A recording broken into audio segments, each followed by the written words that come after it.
Welcome back to Backward Point Podcast. My name is Nazar Sayed. I am your co-host. I am the PSL draft leader. I am the one who knocks. No, it's not me. The one who knocks, though, is sitting in front of me. Bashar Sayed, co-host, co-producer, and Lahore Qalandars aficionado. Welcome back to the podcast, Bashar. Thank you. Thank you for having me. Can you tell people why you look like Atif Aslam from Hum Hum Kis Gali Ja Rahe Hain? It was really cold outside. If you know, you know. It was really cold outside, and I just came back from Toronto's Christmas market. Highly recommend, not sponsored. Just a good time. Time with the wife. A little time away from the child. It was fun times. And now my hair is a mess, so I'm trying to protect it. Also vibes. Why not? You know, it's winter time, and we're discussing the PSL draft. The Australia versus Pakistan series is going on. Trying to look good for the podcast, man. What's wrong with you? People said last episode you look kind of sad, and I told them it's because moments before that podcast was recorded, Mikhail vomited on your new sweater. Oh, man. So you had to change it. I had a wardrobe picked out. I was looking good. New shopping from Old Navy. Again, not sponsored. And yes, I was burping my son, and he just literally... I took the tag out like 2 seconds before he threw up on the entire jumper. So it is sad. But you know also what? threw up on one of my favorite black shirts recently. Same day. In a Same span day. of 2 hours, he killed two really good and really important pieces, articles of clothing. And you know what? We take it into our stride. It's almost as if he was Shaheen Afridi with the new ball, and you were Rohit Sharma. I was KL Rahul. We could not play him. We cannot be played. He was the one who was playing us. Definitely. He was in control. But speaking of Shaheen Afridi, speaking of Lahore Qalandars, today we're talking about the PSL draft. It just happened a few hours ago. Fresh news from, was it Lahore? Was where it was happening? It was Lahore at the PCB headquarters. PCB headquarters. Okay. I don't know. They had a headquarters. If you wanted to, I don't know if they branded it like that, but I guess that's what we're calling it. The PCB headquarters, where most of the drama from Pakistan cricket stems from. Speaking of drama, they called in Humayun Saeed and Adnan Siddiqui for the draft, and they were just talking to some of the players, some of the coaches in between when teams are, finalizing their picks. And there was this moment between Adnan Siddiqui and Aqib Javed. Adnan Siddiqui apparently turns out to be a very big Aqib Javed fan, and who's not.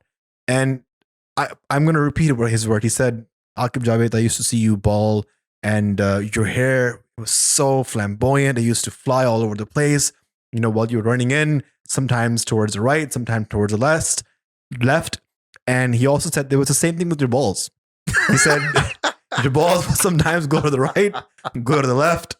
And I think he meant the cricket balls that Aqib Javed bhai bowled. And in response, Aqib Javed said, I have not heard that comment from a man before. It's typically women commenting on my balls. Oh my God. And what is this happening? happened. It was national television on YouTube Live. What is happening on the PSL draft? Insanity. Adnan Siddiqui shooting a shot. Aqib Javed, just, a little Right, bit left. Right, just right lefting it. Crazy scenes from the PSL draft. And that's not even the craziest thing that happened. Although, Aqib Javed's balls do swing left and right, as I would know because I was really up close to him this G220 season. Shout outs to the gang who know what I'm talking about. But there was a lot to talk about, a lot to unpack, a lot to learn from this draft. We got to learn that Karachi continues to be a disappointing team, even though arguably, allegedly, the more toxic players have left Karachi. Ahmed went to Islamabad. Ahmed went to Quetta. Ahmed went to Quetta. Ahmed went to Islamabad. My bad. And Shan Masood is captain. It just should be a good time to be a Pakistan, or good time to be a cricket fan of Karachi. But I don't know, man. They have a new coach as well, Phil Simmons. I think he's new to the PSL because he called it the PCL. Of course. And then he was corrected today. He's like, it's the PCL. Oh no, it's actually the PSL. He was talking about PTCL, the really important Broadband. the broadband internet that never works. Also not sponsored. Definitely not Yet. sponsored. Yet. Call us. Haider Azhar was also appointed as the manager. So it seems like they're doing a facelift, a revamp of the whole setup. Haider mentioned that they're looking to rebuild the Karachi Kings team. At the same time, they have picked Kieran Pollard, who has retired from cricket for the past 10 years at least. Yeah. I mean, I've been seeing him since I can remember. and a couple of other really old guys like Shoaib Malik is there. So what Haider actually said was he's trying to look at the future while also looking at this next season. So he had to do two different things at the same time, which actually are two opposing things. You can't be looking at the future, the long-term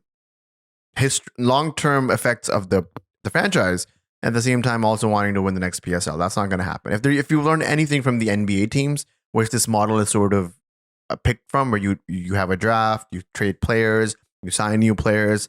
When a team is going through rebuild, they don't care about who's winning the NBA chip. They just care about getting the best players that they can, building them for the next 2 to 3 years, building team chemistry, and just building a repertoire that they can follow with the players that they have on board, or get them as good enough so that they can basically trade them off to get a star player. And I don't think that was the plan for Karachi Kings. I'm glad that we started from the bottom, from Karachi Kings, on this PSL draft review. Not really surprising, not really shocking. I'd be surprised if they make it to the top 4. What do you think? I think teams should learn from Lahore Qalandars. You make a good team for the future by picking good local players. And how the PSL draft works is that before the draft even happens, you need to retain 8 players, and a number of them have to be local players. Some of them have to be foreign players. Lahore, what we've seen for the past 2 to 3 years is they've tried their best to build a core group of local players in Shaheen Afridi, in Fakhr Zaman, in Haris Strove, Abdullah Shafiq, Zaman Khan. And along that, they have some core foreign players like David Wise, Sikandar Raza, Rashid Khan, who is currently injured, but they've still retained him in the silver category only because they don't lose him. And if they don't retain him, he goes back into the draft and then he's up for grabs. Now, Rashid has mentioned that he's gone through a back surgery and he loves the Lahore franchise so much that he wants to only play for LQ. So it's not only the fact that they have a core group, but it's a core group who is loyal to the team, who wants to only play for this team. Unlike Naseem Shah, who was part of one of the big PSL trades that have happened this HPL PSL 9 season. It was sort of the talk of the whole trade window.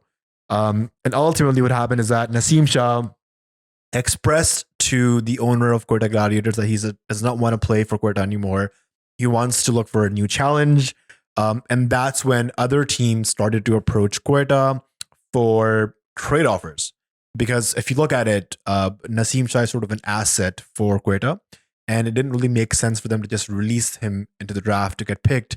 They thought it would be better to trade him for other better players. And I know, Peshawar approached Quetta, Multan approached Quetta, but the best offer was given by Islamabad finally.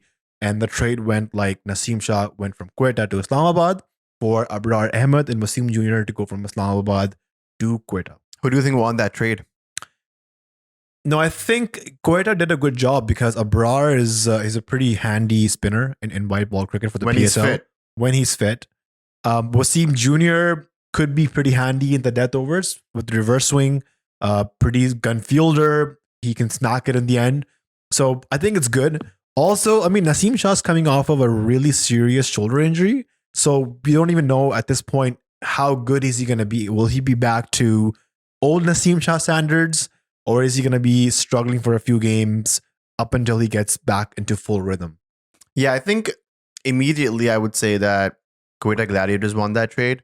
But in long terms, depending on how effective Naseem Shah can be either this season or next season, we'll have to see who wins that trade. Ultimately, it comes down to who can get you that chip, who can win you the PSL in its entirety.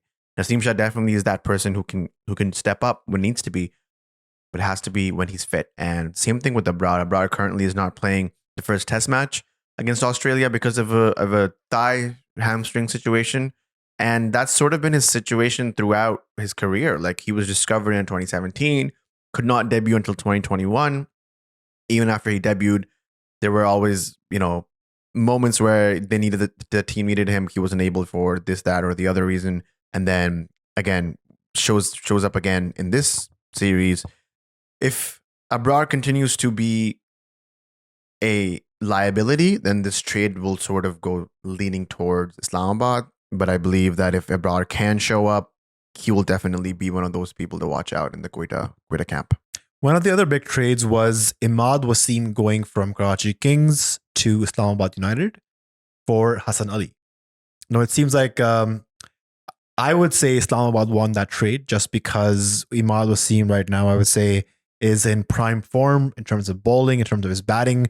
I don't think he's been batting this well as he has in his career in the past. So again, it's a good replacement because Hassan Ali, a new ball bowler, versus Imad Wasim, who also bowls with the new ball, gets that in drift going in, and also a very, very handy left-hand batsman. So I think it was a good trade for Islamabad. Definitely, but if we're talking about Quetta a little bit more, Quetta gets Mohammad Amir, and they have Mohammad Wasim Jr. as well. So they do seem like they have a formidable bowling attack. But apart from that, Quetta retains Sarfraz as captain as well. What do you think are Quetta's chances after this team? They seem like they have a strong team. They have Sherfane Rutherford, who just won the GT20, single-handedly won the GT20 for his team. I'm forgetting what his team was. It was a playoff game, Montreal Tigers, and I think he hit like a cup 2 or 3 sixes in the end. Even in the semifinals as well.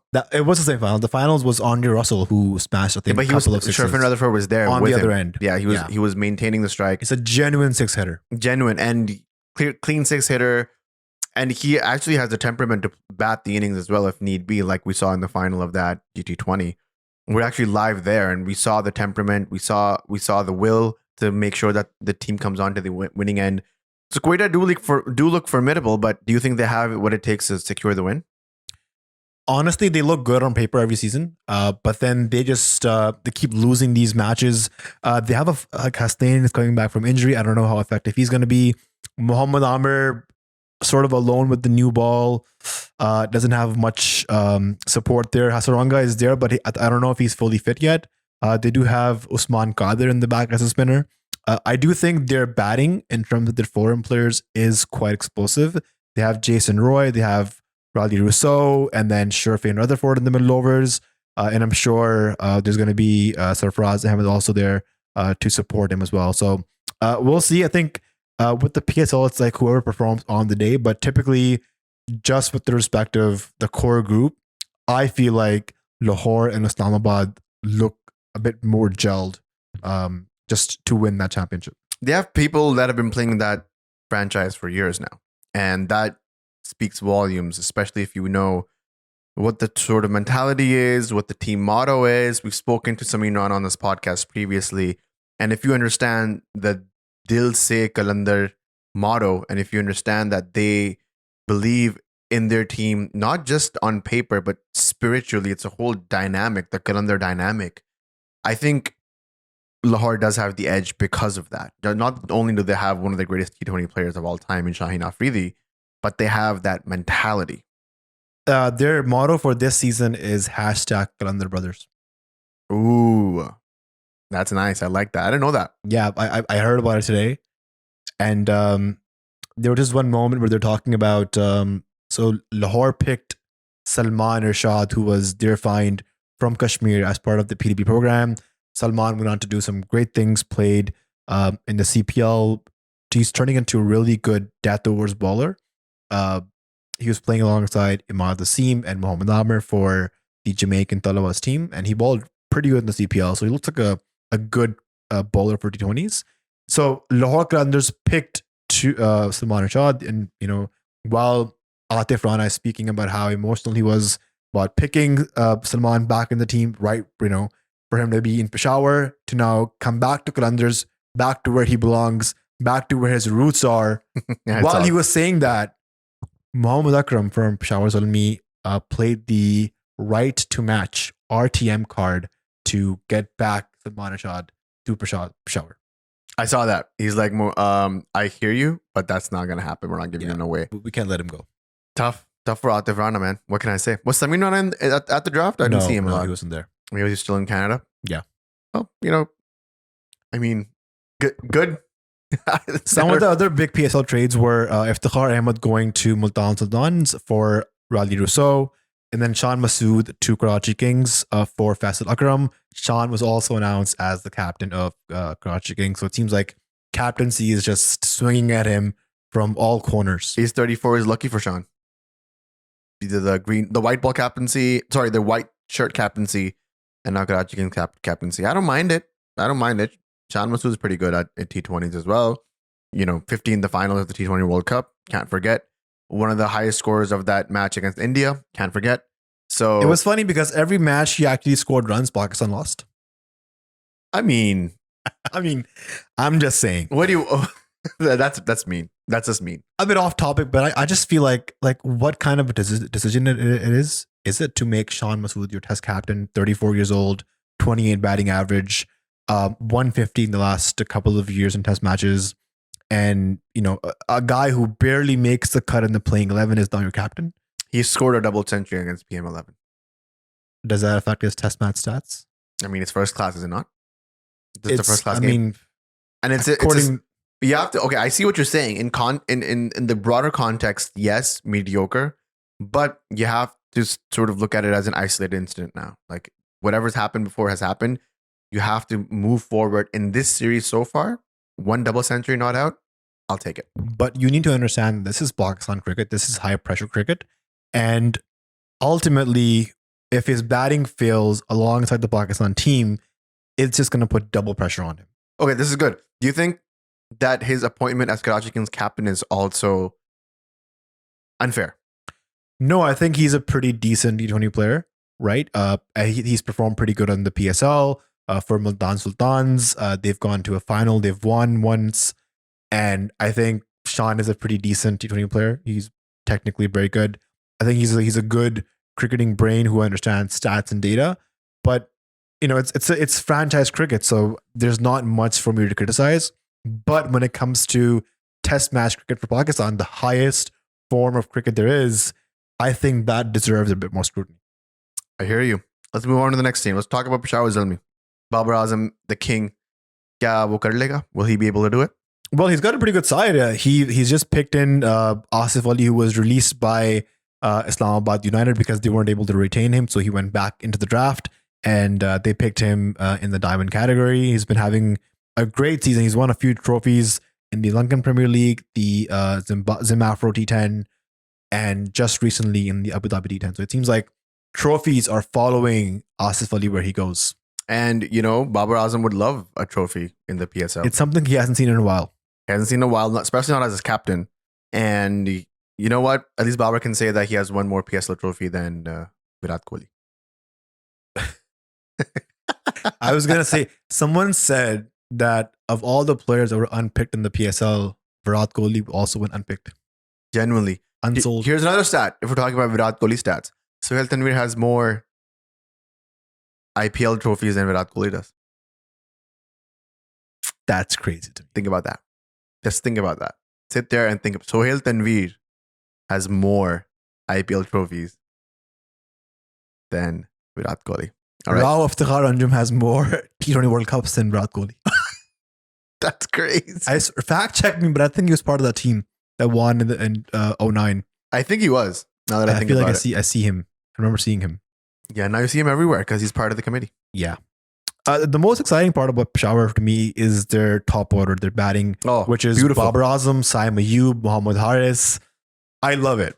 Inject that into my veins. I love the attacking approach that they have. And then have, Tom Kohler-Cadmore, TKC, also a very good attacking batsman that just complements Saim and Haris up top. I also think the Asif Ali inclusion is really good just because Babar Azam's critics always talk about strike rate. Let's say Babar plays 10 overs 80. That's what we're at, 80 for 3, 80 for 2. Now you have the last 10 overs. Asif Ali comes in, he can play his natural game. He can go for a couple of sixes, 200 strike rate. You can build an innings and then just completely launch from there to a 180, 200 target in the last 10. So I like this inclusion of Asif Ali. Sort of makes Peshawar a more complete dynamic team. There's also an emerging pick they have, Mohammad Zishan. I'm not sure if you heard. 6'8" bowler, 17 years old. Is this the guy from the Asia Cup? He is from the Asia Cup. Right. Yeah, he's just playing the Asia Cup currently in the under 19 for Pakistan, and he's been shining. His Yorkers and his fast bowling insanity. I've seen a few clips and I'm like, wow, didn't he take like 6 wickets recently? He did. Second best figures, I think, after Shaheen Afridi. So if that's a comparison, 17 years of age too, right? He's good. Yeah, 17 years of age. I think needs to work a bit more on his fitness. We don't want him to be another Mohammad Irfan who is just a hype based off of his height. Work on his line length, get him to play some long form, 4-day cricket, first class cricket, and hopefully he'll be a good prospect. Sounds good to me. We'll love to see him and what he does in Peshawar Zalmi. And I think Peshawar Zalmi looks good. Do you think they'll be able to make it to the playoffs? I hope so. I mean, they're without Wahab Riaz for, which is good. I think, the first time. Good luck. Bro, respect for Wahab because he's the highest wicket taker in the PSL. So, I mean, credit where it's due. I mean, remember that one season where he had a mustache like Mitchell Johnson? And then his celebration was like after every wicket, he would just play with his mustache.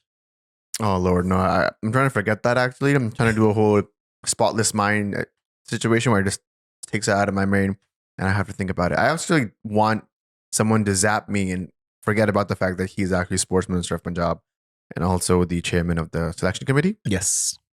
Zap me. Zap me right now. We have the Multan team, who is captained by Rizwan, and they, like you mentioned, they traded Raleigh Rousseau for Iftikhar Ahmed, so he's also there in the platinum category. They also had the first pick in this PSL, and they picked David Willey alongside Khuzil Shah in the diamond category with Osama Mir. Osama Mir in diamond, I wouldn't pick him in silver if I had to. That's why you're not Multan Sultan CEO, bro. That's why you're backward I guess his PSL stats are pretty good. But I think, Multan looks like a good team. They've got some really interesting picks. I really like their bowling with Abbas Afridi, who I think is very underrated. He was the highest wicket taker of the PSL. Took a hat trick at the GT20 as well. Yes, we saw him bowl live, and he has some interesting variations. A back good of the hand bowler. slower ball. Yes, death in the death. He has some good Yorkers. And I just think it could be a good prospect. Maybe we need to also give him an opportunity up top because he performed very well in this last National T20 Cup. Yeah, genuinely. And wasn't he picked by Lahore first? Isn't he a Lahore find? No, I think he was playing for Zalmi one season. Correct me if I'm wrong. And then he went to Multan, and then he actually started taking wickets and performing better. No, he's good. He's definitely one of those names that was coming up for the World Cup in response of Naseem Shah's injury. People really wanted him to go to India, but you know what? He'll have more opportunities in the future to do that. Firstly, because there's lots of tournaments coming in India, and secondly, because he's a genuinely good bowler. I think he has a lot of perspective. He has a lot of prospect in the future to shine for Pakistan, and I think Multan Sultan will do good to have him in the bowling attack. Do you think he'll take the new ball? No, I think he's more of a first change and then middle overs / death bowler. So probably not the new ball. They do have Ehsanullah to bowl the new ball. Chanawaz Dhani as well. Reece Topley and obviously David Willey. So they have multiple options to bowl with the new ball. The one pick that I'm sort of interesting to see more of is Faisal Akram in the emerging category. He's a left arm leg spinner. I would say you call him orthodox, left arm orthodox. Because I don't think you're allowed to say Chinaman anymore. Sure. For obvious reasons, I guess. Yeah. So he's a left arm orthodox bowler. And I think he's very young. I think he's like 17 or 18. So if properly groomed, he could be the Kuldeep Yadav of Pakistan. Of course. And God knows we need a genuine spinner. It's been a while since we've seen one. Babar would also love to face him in the nets. Just to get more practice. For sure. That's a good sign. Multan Sultan making the playoffs or not? Top 4 for sure, 100%. Yeah. Yeah. With Rizwan's captaincy and all, I think it has a good balance. Iftikhar Ahmed is also in it. He definitely brings in the balance, and of course, why not? Khuzil Shah. Now, if we move and come towards the last team, now this team specifically I wanted to talk about, Islamabad United, obviously. And the one thing that I loved about this, you can talk about whatever their picks, and we'll get into it. How awesome were their coats?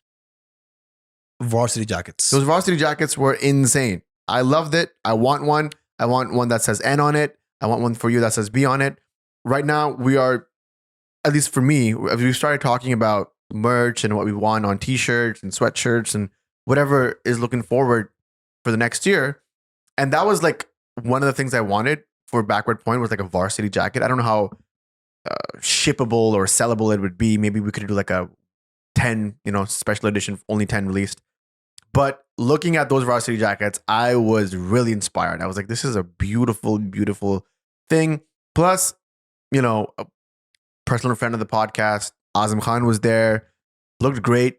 Azam, genuinely, the varsities look good on you. And anything Naseem Shah wears looks amazing. So kudos to Islamabad's team for doing that. That actually, I liked it. Speaking of Naseem Shah, one of the craziest picks in PSL history, Islamabad United picked Naseem Shah, Hunain Shah, and Ubaid Shah. All three brothers. Hunain and Ubaid were in the emerging category. So we might be seeing an all-brother fast bowling trio for the first time.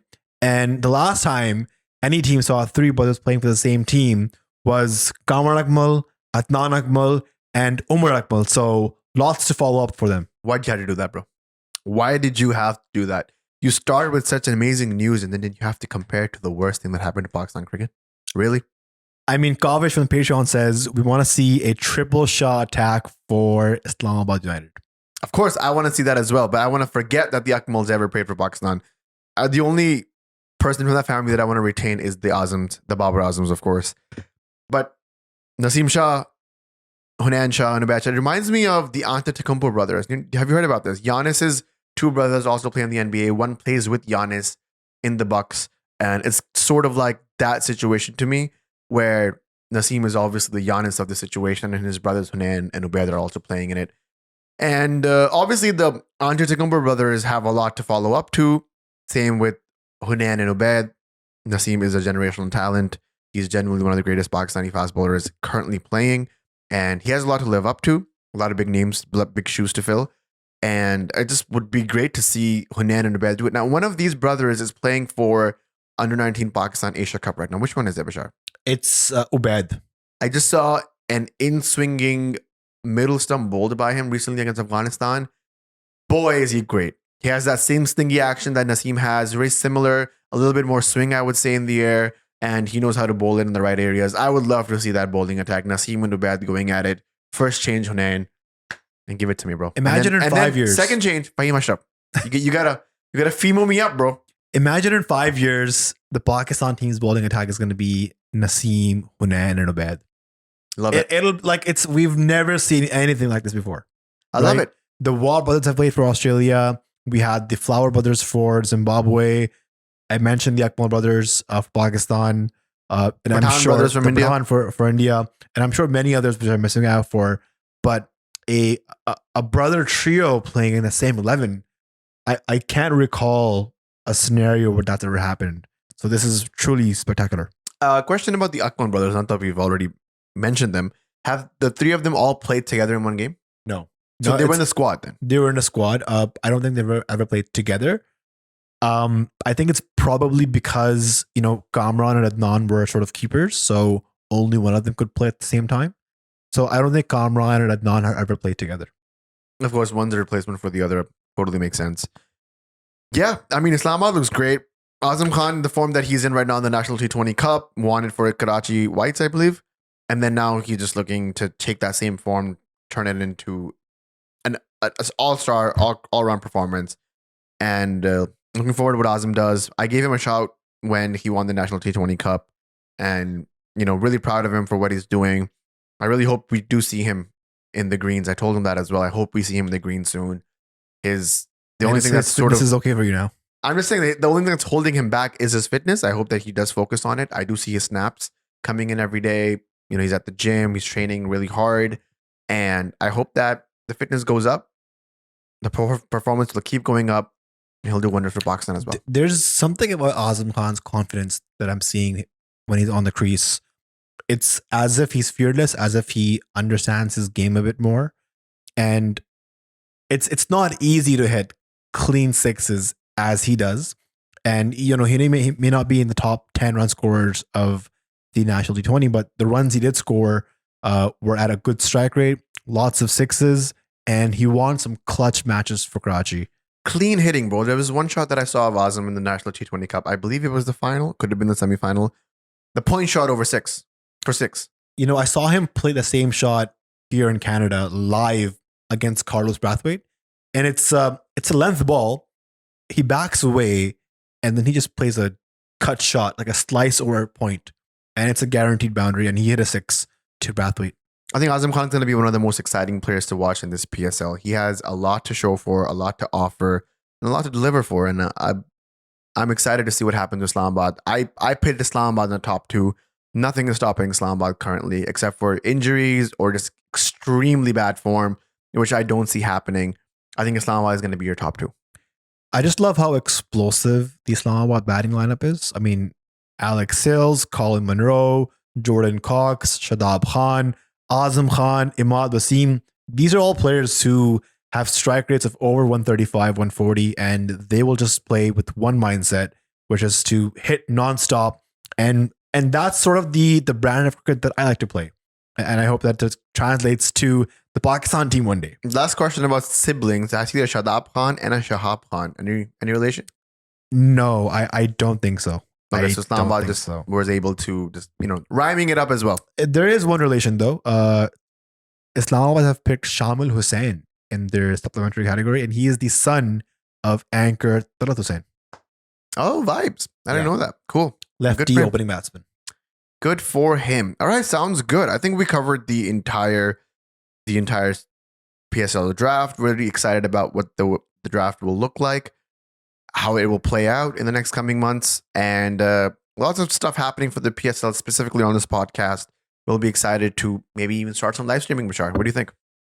Yeah, hopefully live streams could be a thing. We haven't done it yet. We've talked about it in the World Cup. Maybe this test series could be a good one because of how the times have synced. It seems daunting. I don't know. I'm a bit scared about it. This podcast, even though we don't highly produce it, but we rarely edit anything, honestly. It's just maybe a little cuff here and there. But it's still, you being live has a little bit of an effect. I feel daunted by it, but we have to try it eventually. I guess with the PSL, there's nothing to lose. Because in the end, Pakistan wins. Oh my God. Right? Okay. I wanted to talk about, just before we go, the unpicked players of the PSL. And the list it's kind of daunting to me. Some of the big players of Pakistan cricket have gone unpicked. Umar Akmal, Ahmed Shehzad, Haider Ali, Sharjeel Khan, Arshad Iqbal, Hussain Talat, Amir Yamin, Muhammad Huraira, Muhammad Musa, Danish Aziz. Now, we can see Ahmed Shehzad's PR campaign failed. Did not work.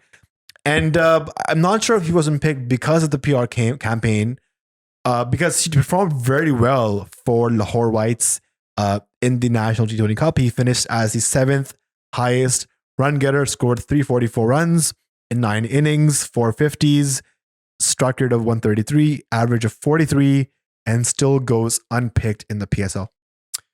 Shocking, because the PR campaign came out of nowhere. Did you see that coming? I mean, it was all over Twitter. Every journalist that I don't like and everybody else on cricket Twitter was just pumping the Ahmed Shehzad campaign. I don't know how much money he dropped. I don't even know if he... You don't even know if money was dropped. This is alleged, by the way. I don't want to get sued by him. Alleged PR campaign. Didn't work, though. Yeah, I was really shocked and kind of blindsided by the whole Ahmed Shehzad campaign. I thought it was just a ploy. I don't know if it was actually a ploy to get him back into the T20 team. That would be a shocker. I just thought it was a ploy to at least get him a PSL spot. And then maybe if he performs well in the PSL, then there'll be talks, another campaign to get him into the T20 side. But campaign dropped dead before it even started. It was not shocking, but interesting to see how it played out. I honestly thought that he would get picked in at least the bottom category, even if he wasn't played in any of the teams. But it does seem like the PSL has closed its doors to Ahmed Shehzad. Umar Akmal also tried to do a political campaign. He went to London. He met one of the former prime ministers of Pakistan. And it looks like meeting that individual also did not work for Umar Akmal because he also went unsold the PSL. He had a better chance of becoming a minister than playing for the PSL again. Both didn't happen. Shocked about the first one rather than the second one. So tough luck for Umar Akmal, man. But I'm glad to see that chapter close. A name that sort of shocked me in the unsold list was Haider Ali. This guy was supposed to be the next generational talent in Pakistan. The guy to take over the reins from Babar Azam if the time comes. Just how aggressive he plays, how attacking he is, his mindset. He was an under 19 prodigy, and now he's gone unsold. He had a horrific season for Derbyshire. He had a forgetful national T20 Cup. Last PSL was also a flop for him. He was picked, I think, in the diamond or platinum category by Karachi Kings. And eventually they had to drop him in the end because that's how bad his form was. We have Ali Khan from Patreon. He says, Haider Ali has been such a disappointment. To imagine he was in the playing 11 versus India at the MCG. The rest, I'm not too bothered, but hoping none of the others get near the national team. Yeah, spot on by Ali Khan. Like, this is how quickly the cricketing world will forget this. This is how the cricketing world has sort of evolved recently, that you could be playing against India at the MCG in a World Cup match literally 12 months ago, and then 12 months later or 14 months later, you're not even in the PSL draft. So this is Haider Ali's doing. Like, who's gonna say that, you know, he wasn't given the chances, or if he wasn't boosted up on a pedestal to go out and perform the best as he could? He was given myriad of chances that people are dying to get. He just blew them all. I specifically remember when he was playing against the T20 series against New Zealand in New Zealand. The Tri-Series. No show, complete. There was a moment where he could have won the match for Pakistan if he went for the chase. Skied it on mid-on. Like, it was such a clear setup that it was shocking that he actually fell for it. And that's just been his story, his lament since the beginning of his career. Also, the way he got out against India at the World Cup, and like, he went for clear the leg, mid-wicket heave, gets caught out at the 45 or 50 meter mark. And Hardik Pandya's reaction to that dismissal, it just tells you everything you need to know. Exactly. And Haider Ali being dropped and not being picked in the PSL tells you everything you need to know as well. Just to round up the whole thing, there's more guys who went unsold. Shajil Khan, former spot fixing culprit, Hussain Talat. I met him here in Canada, and he was a part of the Lahore Qalandars winning team. So for him to go unsold, kind of shocking. Amir Yamin, who I think is one of the best fast bowling all-rounders in Pakistan, also goes unsold. Mohammad Khurera, one of the upcoming emerging talents, goes unsold. Mohammad Musa, a test player, not picked. Danish Aziz had a great national T20 Cup, also goes unsold. The question is, Pakistan, a country of over 250 million people, only has 6 PSL teams. Do we need to expand the teams to 8, perhaps, so that more guys can get a chance? Obviously, I think that's in the cards for sure.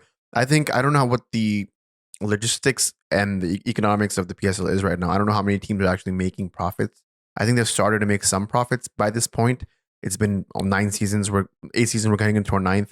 And it's just tough to do that. I would love to see a couple more teams added. Hyderabad is one that I would actually love to see added. Maybe another team from KPK, whatever the case may be. Maybe a lower Punjab team. Sialkot, Faisalabad. Southern, yeah, exactly. Faisalabad is one of the contentions for sure. Hyderabad is one of the contentions. Would love to see 2 more teams. Open up the horizon, broaden your spectrum, see more teams come and play. But then I also don't want to see a barrage of players coming in and the quality of this league going down that we sort of saw in the National T20 Cup. Karachi had it seemed like 6 teams at some point. You just want to make sure that there are enough teams, enough fine-tuned talent that it's still competitive, it's still fun to watch. Definitely we'll hope that I definitely do think that there will be a situation where 8 teams and we expand to 10 eventually, but right now stick with the 6 and make sure that the competition is competitive. Yeah, sounds good. I think that's a good way. Also, just wanted to say that the youngins who didn't get picked and didn't get any chances in the PSL, not anything alarming.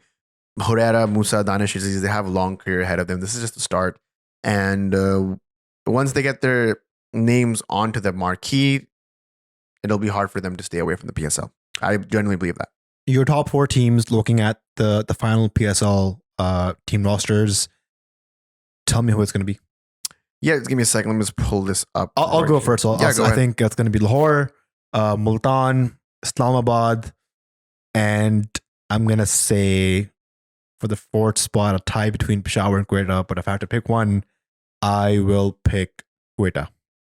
I think Lahore, Islamabad will be your finalists again. I can say that unequivocally. I think they have a really good, really balanced team. They have hitters, they have explosives, they have really good fast bowling as well. So Lahore might actually go for a three-peat. Share hope is in this team, bro. Lahore is just lacking a quality spinner. It don't matter. They have 4 fast bowlers that can rip any batting lineup ever. I mean, Rashid Khan is in there, right? You don't think he'll be able to play? He's not playing this season. He's not playing. He has back surgery, and he's pronounced himself like not available. Sikandar Raza is a good spinner. Yeah, he could ball spin. Yeah, why not? So I give Lahore. I think Lahore will be able to do a three-peat. If I'm being very, very honest, I would be shocked if that doesn't happen. They're the favorites to go in. They're unbeatable right now, in my opinion. It'll be really hard to crush this team. But Lahore and Islamabad, I feel like it will be the finalists. And if you want to go top 4, it's Lahore, Islamabad, obviously, and then Multan Sultans and Peshawar. And which team do you support on the PSL? Good question. I think I'm going to go with Lahore this time. Wow, jumping on the bandwagon. Sure. Where were you 4 seasons ago? I was shitting on Lahore. That's what I was. You know what? It's tough being a Karachi Kings fan. I was a Karachi Kings fan in the beginning, obviously, associations with the city of Karachi. But it's just been one of those things where I had to jump ship. It was just too much for me to handle. Ahmed and Amir not being one of my favorite players, rubbing me the wrong way. Not literally, but you know what I mean. Just one of those things where it just felt like I didn't want to be a part of that mindset. I like winning mindsets. I never lived in Chicago, loved the Chicago Bulls of the 90s. That's sort of the mentality that Samin Rana and Shaheen Shafidi have brought to the Lahore Qalandars. They're going for a three-peat, man. That's insane. Those are Michael Jordan numbers. And I love that. I want to support that. I love greatness. If they're able to pull it off, I want to be a part of that. So that's why. If LQ pull off a three-peat, we need to have Irfan Junaid make a documentary on how it happened. We'll love that. I think that'd be great. I don't know if he'll be able to get that access, but definitely need more the test type documentaries coming out of Pakistan. I think it has more drama in its teams and a lot more characters that people would be interested in. Lahore already has a lot of BTS dressing room videos after they win matches, and they're giving out iPhones and plots and cash prizes, and it just goes to show you the inner circle of Lahore and how things operate behind the scenes. So, I mean, for the fans to get closer to the game, I think, a documentary on one of the PSL teams, Mumbai Indians had a documentary on Netflix. Great to see how high octane, high pressure these matches are. We're watching on TV, but there's so much going on behind the scenes. And I think the fans deserve to see some PSL drama. I just don't know how comfortable these players and the management is to show that part of the team. I mean, time will tell, and genuinely would be happy to see how this plays out. The PSL 9 coming in, looking hot. It's going to be a good time, fun time. It's going to be the first time the Backward Point is actually going to be covering the PSL. We'll see how we can divide it up. Maybe we'll do every single match. Maybe we'll do the playoffs only. We'll see. Lots of exciting things coming up. Thanks for being a part of it, guys. I just want to say that out loud. If you're part of the YouTube gang, leave a like, subscribe. Emoji of the day? Emoji of the day. What do you got? I think we should have some cards because, a lot of trades happened. Trading cards, King of Hearts, Queen of Diamonds type stuff. Sure. If there's playing card emojis on the Apple Store or Android, definitely put that up in the comment section. I have a lot of people in the Spotify gang who also like leave comments onto the comment section in Spotify.